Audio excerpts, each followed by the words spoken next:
أعوذ بالله من الشيطان الرجيم فسبح بحمد ربك وكن من الساجدين واعبد ربك حتى يأتيك اليقين। যাবতীয় প্রশংসা, যাবতীয় গুণগান মহিয়ান আল্লাহ রাব্বুল আলামিনের জন্য, যে আল্লাহ রাব্বুল আলামিনের বিশেষ কৃপায় দয়ায় আরও একটা জুমার দিনে আমরা তার সন্তুষ্টি অর্জনের উদ্দেশ্যে মসজিদে সমবেত হতে পেরেছি। সেই আল্লাহ তাআলার জন্য অন্তরের অন্তরস্থল থেকে শুকরিয়া আদায় করি, সকলে পড়ি আলহামদুলিল্লাহ। শতকোটি দরুদ ও সালাম বর্ষিত হোক শেষ নবী, আখিরি নবী, বিশ্ব মানবতার মুক্তির দিশারি, যার জীবন পদ্ধতিতে আমরা যদি পৃথিবীতে জীবনযাপন করি তবেই পরকালীন জীবনে নাজাত প্রাপ্ত হব, সেই নবীর প্রতি দরুদ ও সালাম বর্ষিত হোক। সকলেই করি সাল্লাল্লাহু আলাইহি ওয়াসাল্লাম। যদিও জুমার দিনে খুব বেশি বেশি দরুদ পাঠ করতে হয়, আমরা এই দরুদ পাঠে সাধারণত অভ্যস্ত নয়। জুমার দিনে বিশেষ বিশেষ কিছু ফজিলত আছে, কিছু আমল আছে, যে আমলগুলো আমাদের করা উচিত। তার একটা গুরুত্বপূর্ণ আমল হচ্ছে জুমার দিন ফজর সালাত আদায় করে তেলাওয়াত করতে হয় সূরা কাহাফ, সূরা কফ না কিন্তু কাহাফ, সূরা কাহাফটা তেলাওয়াত করতে হয়। আপনারা তেলাওয়াতের চেষ্টা করবেন ইনশাআল্লাহ। এবং জুমার দিনে খুব বেশি বেশি দরুদ পাঠ করবেন সাল্লাল্লাহু আলাইহি ওয়াসাল্লাম।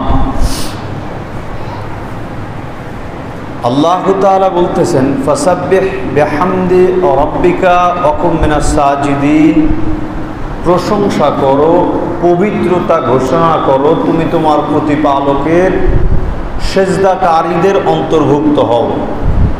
উ'বুদ রাব্বাকা হাত্তা ইয়াতিয়াকাল ইয়াকিন, নিশ্চিত মৃত্যুর আগ পর্যন্ত তুমি তোমার প্রতিপালকের ইবাদত করো। তাহলে অত্র বিবরণীতে আমরা জানতে পারতেছি আল্লাহ তাআলা নিশ্চিত আমার আপনার মৃত্যুর পূর্বেও মৃত্যুর সময়েও ইবাদত করতে বললেন। খুবই গুরুত্বপূর্ণ ব্যাপার। যেই সময় মানুষের জাকানদারি চলে, মানুষের হিতাহিত জ্ঞান থাকে না, বিবেক বুদ্ধি থাকে না, এই সময়টাতেও আল্লাহ তাআলা ইবাদত করতে বলতেছেন। যদি জ্ঞান থাকে তাহলে ইবাদত করবে, আর যদি ইবাদত করার মতন বিবেক বুদ্ধি না থাকে তাহলে সে করবে না। একেবারে মনে করেন যে আমরা দেখি না, অনেক সময় সোশ্যাল মিডিয়াতে আমাদের সামনে কিছু ভিডিও ফুটেজ আসে, আমরা দেখতে পাই। মনে করুন যে একজন ব্যক্তি ট্রেন লাইনে পার হচ্ছে, ট্রেন লাইনে পার হচ্ছে, পার হতে গিয়ে হঠাৎ ট্রেন এসে ওই ব্যক্তি কাটা পড়ে গিয়েছে, শরীরটা দুই ভাগ হয়ে গিয়েছে। তো মনে করুন যে নাভির উপর দিয়ে দুই ভাগ হয়ে গিয়েছে, তো হাত, মুখ, বুক এগুলো তো সব আছেই। তখনও ব্যক্তি মারা যায়নি, তখনও ব্যক্তি মৃত্যুবরণ করেনি। আমি এরকম একটা ভিডিও দেখেছিলাম যেখানে বডিটা কাটা পড়ে গিয়েছে, ওই ব্যক্তি পানি চাচ্ছে, ইশারায় পানি চাচ্ছে, তো তাকে পানি খেতে দেওয়া হলো, কিন্তু সে গিলতে পারল না। তো আমি বোঝাতে চাচ্ছি এটা খুব কঠিন একটা সময়। আমরা নিশ্চিত জানতে পারতেছি যে ওই ব্যক্তিটি কিছুক্ষণ পরে মৃত্যুবরণ করবে। কাটা পড়েছে সঙ্গে সঙ্গে, তো যন্ত্রপাতি শরীরের বেশিরভাগ নাভির উপরে, এই কারণে হয়তো এখনও জীবনটা আছে। রক্ত কমে গেলে, রক্ত বের হয়ে গেলে মারা যাবে। 2 মিনিট, 5 মিনিট, 10 মিনিটের ব্যাপার, মারা যাবে নিশ্চিত। আল্লাহ বলতেছেন নিশ্চিত মৃত্যুর আগ পর্যন্ত তুমি তোমার প্রতিপালকের ইবাদত করো। এই কথাটা কেন বললেন? কারণ এই জীবন তো ক্ষণস্থায়ী। এই জীবনে আমার আপনার শক্তি আছে, আমার শক্তি আছে, আপনার শক্তি নাই। আমার লাঠির জোর আছে, আপনার লাঠির জোর নাই, বিধে আমি লাঠি দিয়ে আপনাকে আঘাত করতেছি। আমি তো আপনার উপরে অন্যায় করে রেখেছি, অবিচার করে রেখেছি। আপনি তো মাজলুম আর আমি জুলুমবাজ। এই বিচারটা কে করবে? আপনি তো পৃথিবীতে প্রতিনিয়ত আমার নিকটে নির্যাতিত হলেন, শোধটা কে তুলে দিবে? এই ফায়সালা হবে মৃত্যুর পরে। এই ফায়সালাটা হবে মৃত্যুর পরে। এই কারণে আল্লাহর নবী বলে দিলেন, আল্লাহ তাআলা বলে দিলেন যে মৃত্যুর আগ পর্যন্ত ইবাদত করো, মৃত্যুর আগ পর্যন্ত জান্নাত পাওয়ার, আল্লাহর সন্তুষ্টি অর্জন করার প্রচেষ্টা চালিয়ে যাও। এখন মৃত্যুর পূর্বে কি ইবাদত করবেন? লাক্কিনু মাউতাকুম লা ইলাহা ইল্লাল্লাহ, বহুদিন বলা আছে হাদিসটি। মৃত্যুর পূর্বে পড়ো লা ইলাহা ইল্লাল্লাহ, মৃত্যুর পূর্বে পড়াও লা ইলাহা ইল্লাল্লাহ। জোর করে না, ফোর্স করবেন না, ধীর গতিতে। সে পড়তে চাইলে পড়াবেন, না চাইলে পড়াবেন না। আপনি আপনার মতো ধীর গতিতে তার আশেপাশে পড়তে পারেন, যাতে তার কানে যায় শব্দটি। সে যদি মুসলমান হয়, তার যদি বিবেক কাজ করে, ও বুঝতে পারবে যে কোনো সময় আমি মৃত্যুবরণ করব, আর মৃত্যুর পরেই আমার আসল জীবন শুরু হচ্ছে। সেই জীবনে যদি আমি আল্লাহকে সন্তুষ্ট করতে না পারি, তবে আমার জীবনটাই বৃথা। পৃথিবীর জীবনও নষ্ট, পরকালীন জীবনও নষ্ট। সে বুঝতে পারবে, এই কারণে সে ইবাদত করবে। আপনি চিন্তা করতেছেন যে না, ওই সময় আর কি ইবাদত করাবো, ওই সময় ইবাদত করাতে আপনার কষ্ট হয়, কিন্তু জোর করে মুখের মধ্যে চামিচে করে চিনি পানি, মিষ্টি পানি, মিষ্টি পানি ঢুকিয়ে দিতে পারেন লাইন ধরে। বাপের বেটা, বড় বেটা, ছোট বেটা, তারপরে নাতি পুতি, বেটার বউ, সব লাইন ধরে এক চামচ করে পানি দাও। ওর পানি লাগবে কতটুকু, আপনি দিলেন কতটুকু? যতটুকু চাহিদা ততটুকু দিতে হবে।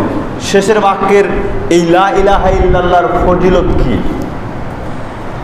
মান কান আখিরু কালামিহি লা ইলাহা ইল্লাল্লাহ, আল্লাহর নবী বললেন যার শেষ বাক্য হবে লা ইলাহা ইল্লাল্লাহ, দাখালাল জান্নাহ, সে ব্যক্তি জান্নাতে প্রবেশ করবে। সুবহানাল্লাহ।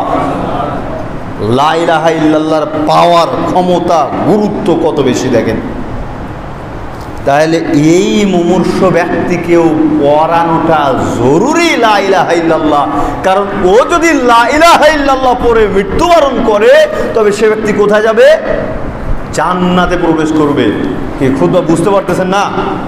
বুঝতে পারতেছেন কি কথা? তাহলে উত্তর দিচ্ছেন না কেন? উত্তর দিবেন। শোনেন, আজকের বক্তব্যটা খুবই ক্রিটিক্যাল হতে যাচ্ছে। বিষয় কিন্তু নির্ধারণ করিনি। মনোযোগ দিয়ে বক্তব্য লক্ষ্য করার চেষ্টা করবেন। মানে ভ্রাম্যমান বক্তব্য যখন যেখানে আমরা দিতে যাই, মনে করেন যে মানে এটা আমাদের প্রায় বৈশিষ্ট্যই বলা চলে আলোচকদের। একদিন হঠাৎ কোথাও বক্তব্য দিতে যাচ্ছি, এমনিতেই আমরা কোরআন হাদিস বলি আলহামদুলিল্লাহ, সবখানেই কোরআন হাদিসের বাহিরে কিছু বলি না। একটু তো আপনাকে আকৃষ্ট করার চিন্তা আমার থাকবেই। মানে নিজের মাধুর্যতা এটা একটু প্রকাশ করা লাগবেই। হঠাৎ গিয়েছি, যাতে পরবর্তীতে তাদের সাথে আমার আবারও সাক্ষাৎ হয়, এরকম একটা চিন্তা ভাবনা আমাদের মধ্যে থাকে। কিন্তু আপনাদের এখানে কিন্তু ওই চিন্তা ভাবনা আমার নাই। কারণ একেবারে জবের বুড়ে হয়ে গেছি নাকি খুতবা দিতে দিতে। আমার নারী নক্ষত্র আপনারা সবাই জানেন। আমার মনে হয় যে অনেক যুবকেরা আছে, বাচ্চা বয়সীরা আছে। আমার যেটা মনে হয়, আমার কিছু কিছু ভাষা, কমন্ত ভাষা আছে নাকি, এই ভাষাগুলো নকল করে ওনার ডায়লগও মারে। তো ওই কারণে বলতেছি যে আমার নারী নক্ষত্র আপনাদের সবই জানা আছে। এটা হচ্ছে ক্লাস। আপনাদেরকে প্রশ্ন করব, উত্তর দিবেন, কারণ প্রতিনিয়ত আমার আসতেই হচ্ছে। একজন হঠাৎ করে আসবে, একেবারে আপনাকে স্রোতে ভাসমান করে দিয়ে যাবে, ওই দিন ভালো লাগবে। পরে তাকে ডাকলেও আপনারা পাবেন না। সে আসতে চাইলে আপনারা তাকে এত সহজে অ্যাকসেপ্ট করবেন না। এই কারণে নিয়মিত যে বক্তব্য দেয়, খুতবা দেয়, তার গুরুত্ব অবশ্যই বেশি। কথা বলবেন, উত্তেজিত হবেন না, সুন্দর সাবলীল ভাষায় বলার চেষ্টা করবেন। তো যে কথাটি বলতে চাচ্ছি, মৃত্যুর পূর্বে ইবাদতের কথা আল্লাহ বললেন। মৃত্যুর সময় কি কথা বললে জান্নাতে যাওয়া যাবে সে কথাও আল্লাহর নবী শিখিয়ে দিয়ে গেলেন। কি বলতে হবে একটু বলেন তো দেখি। লা ইলাহা ইল্লাল্লাহ, আল্লাহ ব্যতীত কোনো মাবুদ নেই।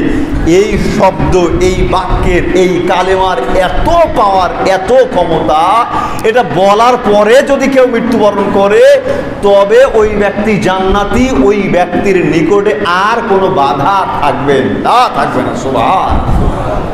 এই শব্দের পাওয়ার এত বেশি। আপনারা জিকির করেন না, যেই বা দুই একজন জিকির করে, এরা কি পার্টি বলেন তো? হুক্কু পার্টি নাকি? হু হু হু নানান রকম জিকির করে, কিন্তু আমরা জিকির করতে নিষেধ করি। এইগুলা জিকির, তাই নিষেধ শুনতে শুনতে আপনারা একেবারে জিকির করা বাদই দিয়ে দিয়েছেন। জিকির করতে হবে। আল্লাহর নবী বললেন, আফজালু যিকরি লা ইলাহা ইল্লাল্লাহ, সবচাইতে উত্তম জিকির হচ্ছে লা ইলাহা ইল্লাল্লাহ, সুবহানাল্লাহ। তাহলে এই জিকিরটা করতে হবে। অন্তত যদি উচ্চ স্বরে না পারেন, ঘুমানোর সময় মনে মনে করবেন লা ইলাহা ইল্লাল্লাহ, ঠোঁটটা নড়াবেন লা ইলাহা ইল্লাল্লাহ, লা ইলাহা ইল্লাল্লাহ, পড়তে পড়তে ঘুমিয়ে গেলেন। ফলাফল কি? ঘুমের মধ্যে মারা গেলে কোথায় যাবেন? জান্নাতে চলে যাবেন ইনশাআল্লাহ। এই কারণে লা ইলাহা ইল্লাল্লাহ পড়তে হবে। একেবারে উঠতে বসতে তাসবিহ গণনা করতে হবে, সুবহানাল্লাহ, আলহামদুলিল্লাহ, আল্লাহু আকবার, ইন্না লিল্লাহি, বলতে হবে, অভ্যস্ত হতে হবে। যেই কথাটি বলতেছিলাম সেটা হচ্ছে,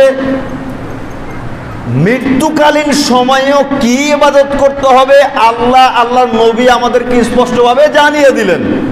কি করলে নাজাত পাবো সেটাও জানিয়ে দিলেন।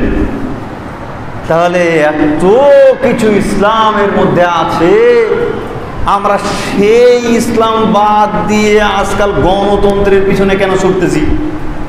হ্যাঁ, সকলেই গণতন্ত্র নিয়ে ব্যতিব্যস্ত, চিন্তা করতেছেন মোহাম্মদ আলী ভাই এগুলা নিয়ে তো আলোচনা করেন না, আজকে আবার এই কথা বললেন কে? তা আপনারাই তুলাচ্ছেন। এত পর্যন্ত রাস্তাঘাটে যেখানে যাচ্ছি সেখানেই নানান রকমের আলোচনা। শোনেন, একামতের দিন অনেকেই এ নিয়ে ব্যতিব্যস্ত। প্রথমত আমি বহুবার আপনাদেরকে বলেছি, I M A non political person, আমি কোনো রাজনৈতিক ব্যক্তি নয়, আমি গণতন্ত্রে বিশ্বাসী নয়, আমি খেলাফতে বিশ্বাসী। আপনার সাথে আমার মত যে এক হবে ব্যাপারটা এমন নয়। আমি ইমাম মানুষ, আপনাদেরকে আমি জানাচ্ছি, ফামান শাআ ফালিয়ুমিন ওয়া মান শাআ ফালিয়াকফুর। চাইলে মানতে পারেন, না চাইলে না মানতে পারেন, বলাটা বলতে হবে। বললে কি হবে? আমার দায়িত্ব আমি পালন করেছি। খেলাফত, ইসলামী রাষ্ট্র ব্যবস্থা, এটার নাম হচ্ছে খেলাফত। খেলাফত ব্যতি রেখে যে তন্ত্র মন্ত্রের উপরে আজকে আমি বা আপনি বিশ্বাসী হয়ে আছেন, এটা দিয়ে পশ্চিমকালেও মানুষের হক বলেন, বিচার ব্যবস্থা বলেন, নিরাপত্তা বলেন, আদেও কোথাও দেওয়া সম্ভব নয়। আমাদের দেশেই আমরা দেখতে পাচ্ছি, আপনাদের মুখ থেকেই শোনা বা ইতিহাস থেকেই জানা, যে বাংলাদেশ গঠিত হওয়ার পর থেকেই সকলেই খালি গণতন্ত্র উদ্ধার করার চেষ্টা করছে, পুনরুদ্ধার, গণতন্ত্র পুনরুদ্ধার। তো বাবাজিরা, আপনাদের চোখে কোনোদিন দেখতে পারেন নাই যে গণতন্ত্র উদ্ধার হয়েছে? আমার মনে হয় না কোনোদিন দেখতে পারবেন, কারণ যেই দল ক্ষমতায় যাবে আর যে দল যাবে না সেই দল বলবে গণতন্ত্র হারাই দিয়েছে। এটাই হচ্ছে গণতন্ত্রের বৈশিষ্ট্য। গণতন্ত্র নিয়ে আমি এত কথা বলতে চাচ্ছি না, বলতে চাচ্ছি আমি বা আপনি মুসলমান হয়ে কোন জগতের মধ্যে ঢুকে যাচ্ছি। এখন বলবেন মোহাম্মদ আলী ভাই সাহেব, তাহলে রাষ্ট্রীয় পর্যায়ে ইসলাম কি করে বোঝাবো? কি করে পৌঁছাবো, মানুষের গোটা পৃথিবীব্যাপী দেশব্যাপী ইসলাম কি করে প্রচার করব? আপনাকে এই দায়িত্ব কে নিতে বলেছে? রাষ্ট্রীয় পর্যায়ে আপনাকে ইসলাম পৌঁছাতে হবে, বা এটা আপনি একেবারে দায়বদ্ধ করে নিলেন যে আপনাকে রাষ্ট্রীয় পর্যায়ে ইসলাম পৌঁছতেই হবে? দায়বদ্ধ আপনাকে করে নিতে বলল কে? মনে পড়ে না ওই হাদিসটা? আল্লাহর নবী মেরাজে গেলেন। আল্লাহর নবী যখন মেরাজে গেলেন, মেরাজে যাওয়ার পরে জান্নাতি লোকদেরকে দেখানো হচ্ছে। আল্লাহর নবী দেখতেছেন কোন দলে 2 জন, কোন নবীর সাথে কয়জন? 2 জন। মানে একজন নবী সারা জীবন দাওয়াতি কাজ করে করে কয়জনকে সুপথপ্রাপ্ত করেছেন? মাত্র 2 জন। আর একজনের দিকে লক্ষ্য করে দেখেন, মাত্র 1 জন। কয়জন? 1 জন। আর একজনের দিকে লক্ষ্য করে দেখে 1 জনও নাই। নবীর ক্ষেত্রে নবী সারা জীবন দাওয়াত দিয়ে 1 জনকেও সুপথপ্রাপ্ত করতে পারেন নাই। কারণ হেদায়েত কার পক্ষ থেকে আসে? আল্লাহর পক্ষ থেকে।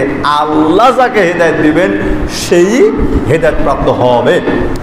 তাহলে নবীর ক্ষেত্রেও পরিস্থিতি এরকম যে তেনারা সারা জীবন দাওয়াতি কাজ করে 1 জনকেও সুপথপ্রাপ্ত করতে পারেন নাই, হেদায়েত প্রাপ্ত করতে পারেন নাই। আমার আপনার কেন এত আক্রোশ হয়ে গেল যে একেবারে দেশব্যাপী আমাকে আপনাকে ইসলাম প্রচার করতে হবে? প্রথমত এটা বাধ্য নয়, আমি আপনি বাধ্য নয় যে আমি গোটা দেশব্যাপী ইসলাম প্রচার করব। হ্যাঁ, আমার যতটুকু সামর্থ্য আছে, যতটুকু শক্তি আছে, ততটুকু দিয়ে আমাকে প্রচার করতে হবে। আমার সামর্থ্য অনুযায়ী যদি আমি প্রচার না করি, আমি জবাবদিহি হব। দাওয়াত দিতে দিতে দিতে দিতে যদি কোনো এক পর্যায়ে দেখা যায় যে ক্ষমতা পেয়ে যাচ্ছি, তখনকার কথা ভিন্ন, তখন আমি ইসলাম প্রচার করব, আলহামদুলিল্লাহ। খেলাফত প্রতিষ্ঠিত করব, আলহামদুলিল্লাহ। যদি খেলাফত প্রতিষ্ঠিত না করতে পারি, আমার কোনো অসুবিধা নাই, কারণ এটা আমি বাধ্য নয়। খেলাফত প্রতিষ্ঠিত করা আমার বাধ্যতামূলক কোনো কাজ নয়। 5 ওয়াক্ত সালাত আদায় করা আমার জন্য বাধ্যতামূলক। দাড়ি ছেড়ে দেওয়াটা আমার জন্য বাধ্যতামূলক। টাকনুর উপরে কাপড় পরিধান করা আমার জন্য বাধ্যতামূলক। পার্লামেন্টে ঢোকা আমার জন্য বাধ্যতামূলক নয়। আপনাকে ইসলাম মান্য করাতেই হবে আমাকে, এটার জন্য আমি বাধ্য নই। কিন্তু 5 ওয়াক্ত সালাত আদায় করার জন্য আমি বাধ্য। তাহলে এটা ঐচ্ছিক ব্যাপার। যত প্রচার করতে পারবো, যত মানুষকে পথে আনতে পারবো, তত আমার জন্য লাভজনক। যদি না করতে পারি, কোনো ক্ষতি নেই, কোনো ক্ষতি নেই। ওই যে একটাই কথা সকলেরই, যে তাহলে রাষ্ট্রীয় পর্যায়ে আমরা ইসলাম প্রচার করব কিভাবে? প্রথমে বললাম, আমি আপনি রাষ্ট্রীয় পর্যায়ে ইসলাম প্রচার করতে বাধ্য নয়। মাধ্যম পন্থা অবলম্বন করতে পারি। যে কোনো পদ্ধতিতে যদি দেখি যে আমি গোটা দেশব্যাপী ইসলাম প্রচার করতে পারবো, সেই পথ আমাকে অবলম্বন করতে হবে। যদি সেই পথের মধ্যে পাপ না থাকে, যদি সেই পথের মধ্যে কুফরি মতবাদ না থাকে, কোনো অসুবিধা নেই। মনে আছে না ফেরাউন আর মূসা আলাইহিস সালামের ঘটনা? তৎকালীন সময়ের ফেরাউন এবং মূসার সময়ের শক্তিশালী ব্যক্তি কে বলেন তো? ক্ষমতাধর ব্যক্তি কে? হ্যাঁ, ফেরাউন। তৎকালীন সময়ের সবচাইতে শক্তিশালী ব্যক্তি ছিলেন ফেরাউন। সে নিজেকে আল্লাহ বলে দাবি করেছেন, নাউজুবিল্লাহ, আস্তাগফিরুল্লাহ। এর সিংহাসন হারানোর ভয়ে যত পুত্র সন্তান জন্মগ্রহণ করত, পুত্র সন্তানদেরকে হত্যা করে ফেলত। এত খারাপের খারাপ। তো ফেরাউনকে মেরে দিলে মূসা আলাইহিস সালাম তার সিংহাসন দখল করে ফেলতে পারতেন না? পারতেন। ফেরাউন কি মরেছিল না? মরেছিল তো নাকি? ফেরাউন মরেছিল। ফেরাউনের দলবল সহকারে মূসা আলাইহিস সালামকে যখন আক্রমণ করা হলো, মূসা আলাইহিস সালাম দৌড়াচ্ছিলেন। দৌড়াতে দৌড়াতে তার সম্প্রদায় নিয়ে সামনে যখন দেখলেন যে সাগর, বাহারে কুলজুম যেখানে ডুবে গিয়েছিল, সেখানকার নাম হচ্ছে বাহারে কুলজুম।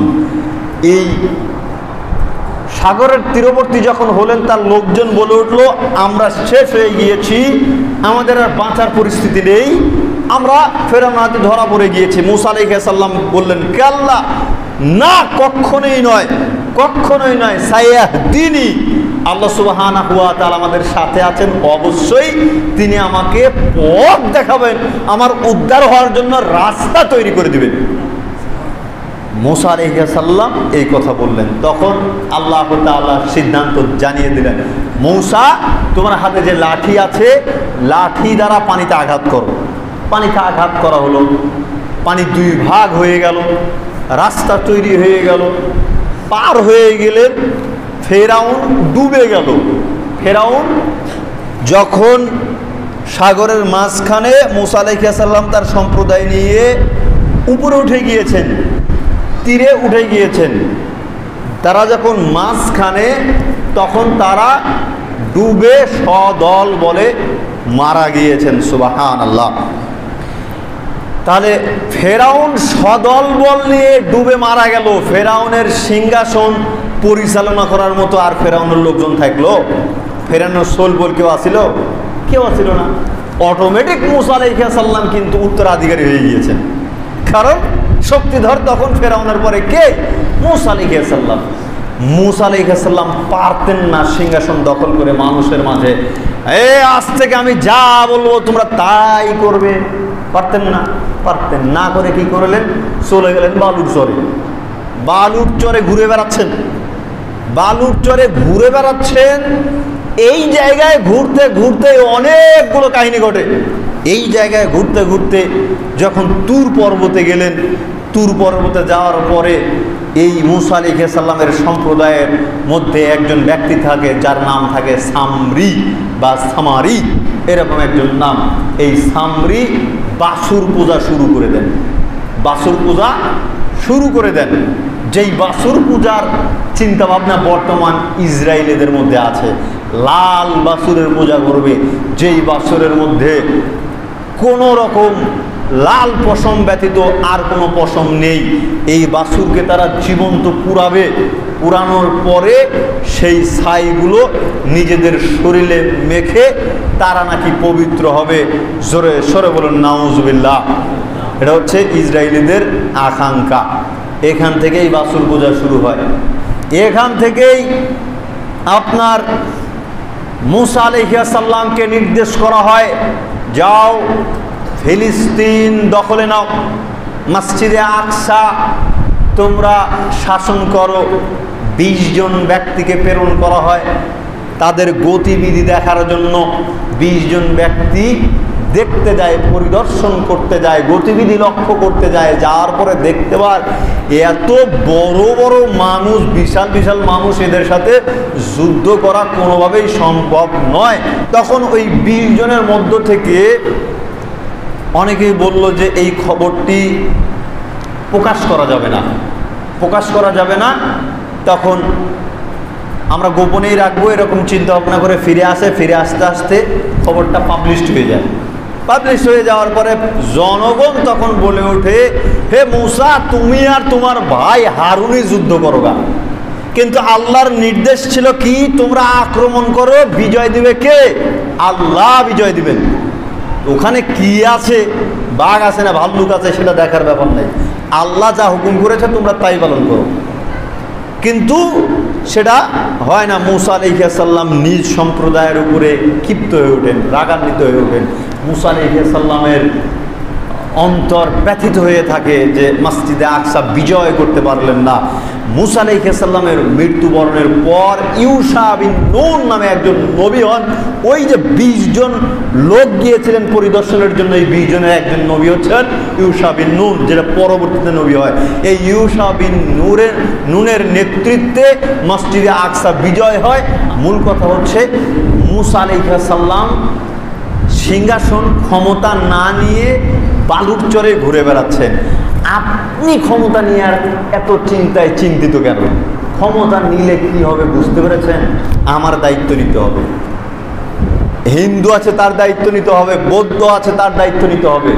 আমার প্রত্যেকটা কর্মের দায়িত্ব আপনাকে নিতে হবে।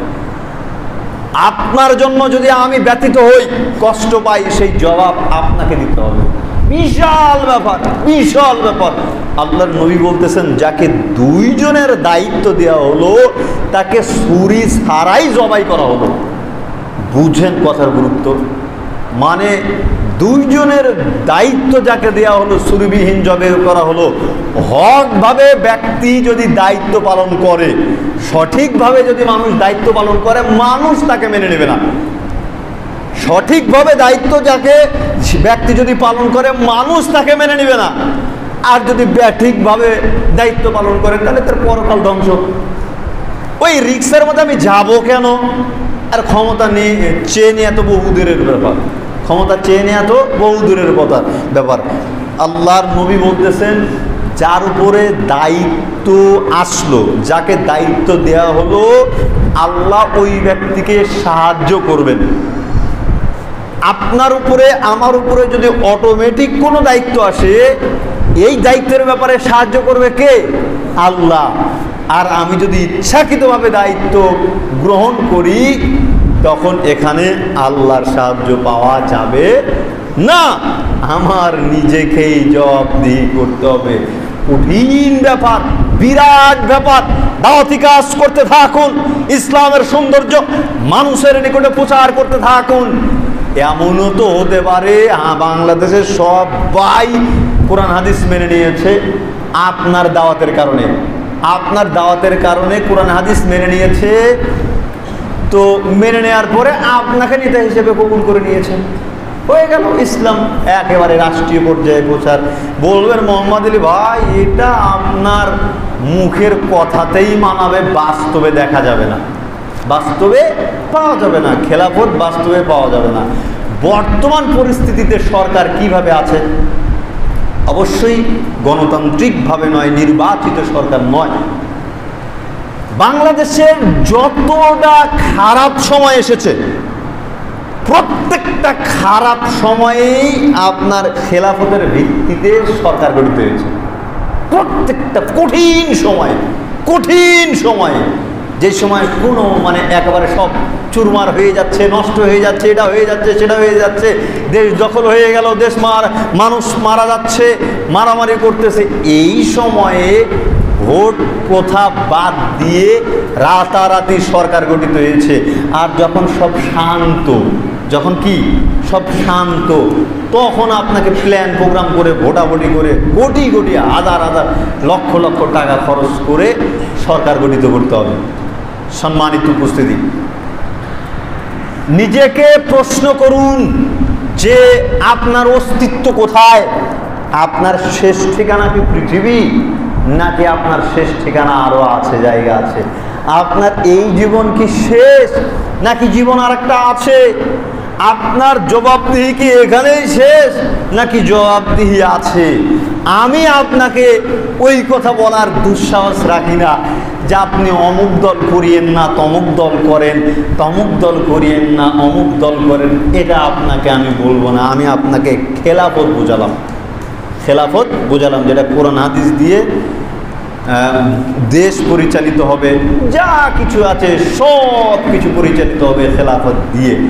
এখন প্রশ্ন একটাই যে আমরা ঢুকবো কি করে? এখন তো আমাদের ঢোকার রাস্তাই নাই, ঢোকার রাস্তাই নাই। যে সিচুয়েশন তৈরি হয়েছিল, তো সেই সিচুয়েশনে ধরেন যারা সরকার গঠিত করেছিল, তারা যদি ওই সময় চিন্তা ভাবনা করতো আমরা আর চাই না এই গণতন্ত্র, কুফরি মতবাদ, আমরা চাই খেলাফত, খেলাফত যদি সেই সময় তারা চেষ্টা করতো, প্রতিষ্ঠিত হয়ে যেত। চিন্তা আসে নাই। কারণ কি? ওরা জানেই না খেলাফত কি জিনিস। ওরা মনে করছে গণতন্ত্রের মাধ্যমেই শান্তি প্রতিষ্ঠিত হবে।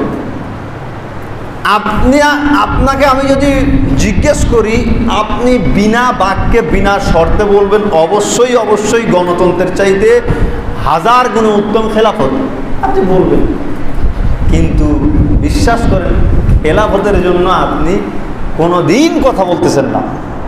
কথা বলবেন মুসলমান মানুষ, খেলাফত প্রতিষ্ঠিত হলে আপনার বিচার ন্যস্ত হবে। এই যে দিনে দুপুরে চাঁদাবাজি, কয়দিন পূর্বে আমাদের নাটোরের একজন জনপ্রিয় ডাক্তার সাহেব, জনসেবা হাসপাতালের পরিচালক ডক্টর আমিনুল ইসলাম, সম্ভবত দিনে দুপুরে তাকে জবাই করে দিয়েছে।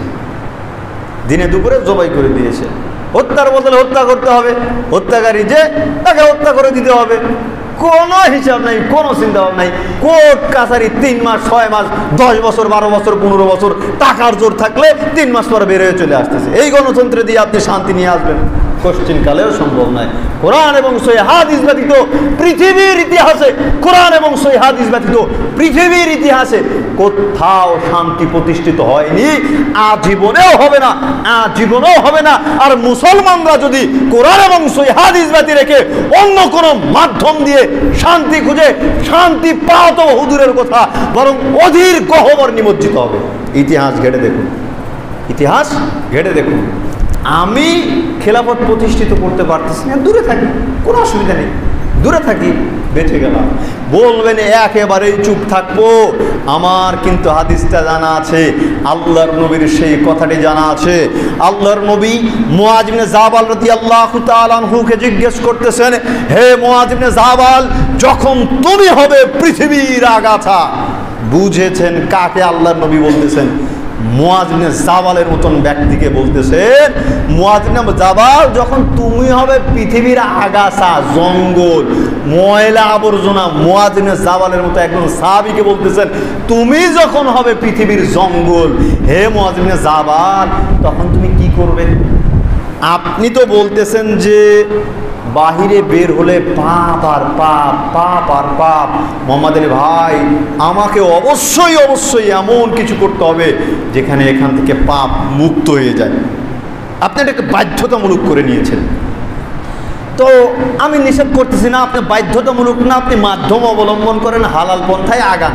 আপনি বলতেছেন না, যে কোনো মূল্যে মেরে হোক, কেটে হোক, গোপনে হোক, চুপে হোক, আমাকে ইসলাম প্রতিষ্ঠিত করতেই হবে। আপনি এরকম চিন্তা করতেছেন। তো আমি আপনাকে বুঝ দেওয়ার পরে বলতেছেন তাহলে কি করব? আপনি তো বলতেছেন না চুপে চাপেই কাজ করতে থাকেন, না কি করব? তাদের জন্য মানে এটা হচ্ছে ভালো মানুষের লক্ষণ, যারা বলতেছে এই পর্যায়ে কি করব, না ইসলাম প্রতিষ্ঠিত করতে পারতেছি, না চুপ থাকতে পারতেছি, করবোটা কি? তাদেরকে লক্ষ্য করে ওই কারণেই বলছিলাম যে আমার তো মনে আছে আল্লাহর নবী মুআয ইবনে জাবালকে বলতেছেন, হে মুআয ইবনে জাবাল, যখন তুমি হবা পৃথিবীর আগাছা তখন তুমি কি করবা? একাধিক বিবরণীতে হাদিসটি পাওয়া যায়। তখন মুআয ইবনে জাবাল রাদিয়াল্লাহু তাআলা বলতেছেন, আল্লাহর নবী, সমস্যা যেহেতু আপনি বলতেছেন, সমাধান আপনিই বলেন। তখন আল্লাহর নবী বলতেছেন, মুআয ইবনে জাবাল, নিজ গৃহে অবস্থান করো, নিজ গৃহে অবস্থান করো, স্ত্রীর সাথে সময় ব্যয় করো, নিজের পাপের জন্য ক্রন্দন করো, গাছের শিকড় ধরে কামড় ধরে আটকে থাকো, বাহিরে বের হওয়ার দরকার নাই। আর এখানে দেখেন স্ত্রীকে অবমূল্যায়ন করেন। তো মা বোনদের কথা মনে হয়ে গেল, মসজিদে ঢোকার সঙ্গে সঙ্গে একটা নিউজ পেয়েছি, সেটা হচ্ছে মা বোনেরা নাকি গল্প গুজব করে নামাজ পড়তে এসে। আস্তাগফিরুল্লাহ, এই কাজ করবেন না। এই গল্প গুজবের আরও একটা কারণ হচ্ছে সেখান থেকে নাকি কোনো আলোচনা ভালোভাবে শোনা যায় না মাইকের ডিস্টার্বের কারণে। আজকে খুতবা শেষে কোনো এক ওয়াক্তে দায়িত্বশীলেরা এখান থেকে মাউথপিস চালাবেন, ওখানে লক্ষ্য করবেন যে কথা স্পষ্ট বোঝা যাচ্ছে কিনা। যদি বোঝা না যায় আগামী জুমা আসার পূর্বেই অবশ্যই এই সেটআপগুলি ঠিক করে নেবেন ইনশাআল্লাহ। তাহলে মা বোনদেরকে অবহেলা করেন, তাই না? দেখেন কঠিন পর্যায়ে, একেবারে কঠিন পর্যায়ে, যেই সময় আল্লাহর নবী মুআয ইবনে জাবালের মতন সাহাবীকে বলতেছেন বাহিরে বের হইও না, গৃহে থাকো, কার সাথে সময় ব্যয় করো? কার সাথে সময় ব্যয়ের কথা বললাম? কার সাথে? আর স্ত্রীকে মারবেন? ও স্ত্রীর কথা বলতে লজ্জা হচ্ছে, নাকি ইতস্তবোধ হচ্ছে? স্ত্রী তো মানুষ মনে করেন না। একেবারে কথা শুরু হলে বলে ওঠেন কি, হাত থাকতে মুখ দিয়ে কথা বলবো, মানে কথার আগেই মার, সাবধান, সতর্ক হয়ে যান, সাবধান, সতর্ক হয়ে যান। আপনাকে অবশ্যই আপনার স্ত্রীর ব্যাপারে জবাবদিহি করতে হবে। এই কঠিন সময়ে আল্লাহ সুবহানাহু ওয়া তাআলা আপনার জন্য সঙ্গী হিসেবে আপনার স্ত্রীকে রেখেছেন। সুবহানাল্লাহ, আলহামদুলিল্লাহ। এই স্ত্রী পারে আপনাকে পাপ থেকে রক্ষা করতে, স্ত্রী পারে একেবারে বাহিরের কোলাহল থেকে আপনাকে শান্তিতে, নিরাপদে তার আঁচলের নিচে, তার গৃহের মধ্যে রাখতে, আপনাকে শান্ত করে রাখতে পারে আপনার স্ত্রী। অন্য কেউ পারে না। সুতরাং স্ত্রীকে মূল্যায়ন করার চেষ্টা করুন যথাযথভাবে। এবং সম্মানিত উপস্থিতি, সকলকে উদাত্ত আহ্বান জানাচ্ছি, যে যাই করেন একেবারে ইসলাম প্রতিষ্ঠিত করতে গিয়ে, ক্ষমতা প্রতিষ্ঠিত করতে গিয়ে, আপনার আকীদা প্রতিষ্ঠিত করতে গিয়ে একজন নিরীহ মানুষকে কষ্ট দিয়েন না। নিরীহ মানুষকে যদি কষ্ট দেন, আপনার জবাবদিহি কিন্তু করতে হবে। আপনার অবশ্যই জবাবদিহি করতে হবে। আল্লাহ সুবহানাহু ওয়া তাআলা আমাদেরকে সঠিক বুঝ দান করুক, আমিন। শুনলে অনেকেই কষ্ট পাবেন। দেখেন, ছবি মূর্তি অঙ্কনকারী, তৈরিকারী, সম্মানকারী সকলেই ক্ষতিগ্রস্ত। ছবি মূর্তির ব্যাপারে বহু পূর্বে একটা খুতবা দেয়া আছে। পৃথিবীতে মানুষ ব্যতি রেখে জাহান্নামে যাবে কিন্তু পাথর। কি কারণে? এই পাথর দিয়ে মূর্তি তৈরি করা হচ্ছিল। এই কারণে যে সমস্ত মূর্তির পাথর আছে এগুলোকে জাহান্নামে দেওয়া হবে, জ্বালানি ভাবে দেওয়া হবে। যে তৈরি করেছে তার সামনে জাহান্নামে দেওয়া হবে আর বলা হবে, তুই একে তৈরি করেছিলি, দে জান দে, এর মধ্যে জীবন দে। পারবে না। তাকে অপমানিত করার জন্য তুই আকার দিয়েছিলি, সুরত দিয়েছিলি, জান না, জীবন দিতে পারিস নাই, তোর সামনে তোর তৈরিকৃত মূর্তিকে জাহান্নামের মধ্যে নিক্ষেপ করলাম, তাই না? তাহলে এই মূর্তি তো আমরা আপনারাই ভেঙেছি, তাই না? এখন এক দলের মূর্তি ভাঙা হয়ে গিয়েছে, এখন আমি বা আপনি আবার খাড়া করার জন্য প্রস্তুত। এই দল ভাঙা বন্ধ হবে, আর এক দল দাঁড়াবে। এটাই হচ্ছে গণতন্ত্র। তো ইসলাম কি জানে? ইসলাম কি মানে? প্রতীকী তৈরি করতে পারেন বিভিন্ন জায়গায়। গাছগাছরা যেগুলো জীবন আছে, চলাচল করতে পারে না, সৌন্দর্য তৈরি করতে পারেন। পাবলিকের টাকা নিয়ে ব্যক্তিকে মানুষের সামনে বড় করে উপস্থাপন করা। সম্মানিত উপস্থিতি, যাই হোক, মনে অনেক কিছুই বলে ফেললাম, মনে কষ্ট নিয়েন না। অবশ্যই আমার আপনার উপকারের জন্যই বলেছি। এমন দিগ্ভ্রান্তভাবে প্রগতির চোটে ভাসমান হয়ে উঠিয়েন না যে আপনার পরকাল ধ্বংস হয়ে যায়। এমনভাবে চলেন, কি বলে, আপনি শাসক হয়েন না, জুলুমবাজ হয়েন না, নির্যাতিত হন, মজলুম হন, নির্যাতিত হন, মজলুম হন, নির্যাতক হয়েন না, শাসক হয়েন না। ক্ষতিগ্রস্ত হয়ে যাবেন। যতদিন পর্যন্ত মাজলুম আছেন, আল্লাহ আপনার পক্ষে আছে। অবশ্যই আল্লাহ সুবহানাহু ওয়া তাআলা আমাদেরকে কুফরি মতবাদ থেকে বিরত থাকার, বেঁচে থাকার তৌফিক ইনায়াত করুক, আমিন। ওয়া আখিরু দাওয়ানা আলহামদুলিল্লাহ।